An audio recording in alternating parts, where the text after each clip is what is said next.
আদর মা আদর করতেছে, ভাই পাশে আদর করতেছে, আর বেটা আরামে ঘুমাচ্ছে। মানে আইসি জীবন, জমিদারি জীবন সে পালন করতেছে। দেখছেন, দেখেন দুইটা শুয়ে আছে, কি আরাম।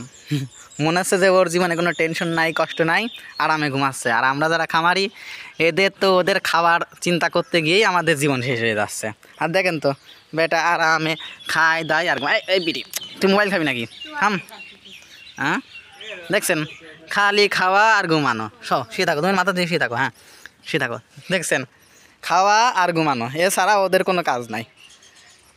মানে সঠিকভাবে যদি দুধ পাই, খাবার পাই, তাহলে এদের কাজই হবে শুধু খাওয়া আর ঘুমানো। বাছুরের ক্ষেত্রে এটাই, মানে বাছুর দুধ খাবে আর ঘুমাবে, তাছাড়া ওদের কোনো মানে অন্য কোনো কাজ নাই। বর্তমান যুগে তো বাবুই পাখির বাসা হয়তো বা আপনারা খুব বেশি একটা দেখেন নাই। বাবুই পাখির বাসা হচ্ছে মনে করেন বর্তমানে গ্রাম অঞ্চল থেকে হারাই গেছে। দেখেন আমার বাছুর মানে আমার গরু এবং হচ্ছে বাবুই পাখির বাসা দেখেন একই সাথে। দেখেন এখানে আমার গরু শুয়ে আছে, ওই যে বললাম আদর করতেছে, আর ও আরামে ঘুমাচ্ছে। আর এই দেখেন উপরে বাবুই পাখির বাসা।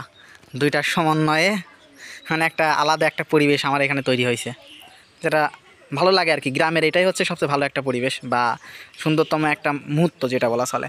উপরে বাবুই পাখির বাসা, নিচে গরু, কিচির মিচির শব্দ হয়তো মোবাইলের মধ্যে আপনারা শুনতে পারতেছেন। আর এখানে আমার গরুগুলো আরামে আছে।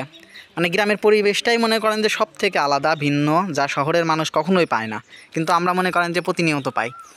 আর শহরের মানুষের জন্য এগুলো মনে করেন যে নিতে হলে গ্রামে আসা লাগে। দেখেন তো বাছুর ও আরামে শুয়ে আছে, ওর মা ওরে আদর করতেছে, আর ওর পাশে ওর বড় ভাই। আর এটা হচ্ছে আর একটা গরুর বাছুর, কিন্তু একসাথে সবগুলোই থাকে। সবসময় মনে করেন যে দুইটা একসাথেই থাকে। খাওয়া দাওয়া, বেড়ানো, অকাজ করা, যত শয়তানি আছে সব দুইটা একসাথেই করে। মানে আমার বিরক্ত করে রাখার জন্য এরা দুইটাই যথেষ্ট। আর একটা জিনিস কি জানেন, মানে মনে করেন যে যতবার মন খারাপ থাকুক বা খারাপ লাগাই থাকুক, এদের কাছে আসলে আপনার মন ভালো হতে বাধ্য। মানে বিশেষ করে এরকম যদি বাছুর, শয়তান মার্কা বাছুর যদি 2-3টা থাকে, আপনার রাগও হয়ে যাবে, আবার এদের কিউটনেস দেখে আপনি নিজেই পাগল হয়ে যাবেন। দেখেন তো কত সুন্দর হচ্ছে এই যে বাবুই পাখি ডাকতেছে, মানে মনোরম একটা পরিবেশ। মাশাল্লাহ। আপনারা লাস্ট কবে এই মনে করেন যে বাবুই পাখির বাসা দেখছেন, একটু জানাবেন কমেন্ট করে। ধন্যবাদ সবাইকে। আসসালামু আলাইকুম।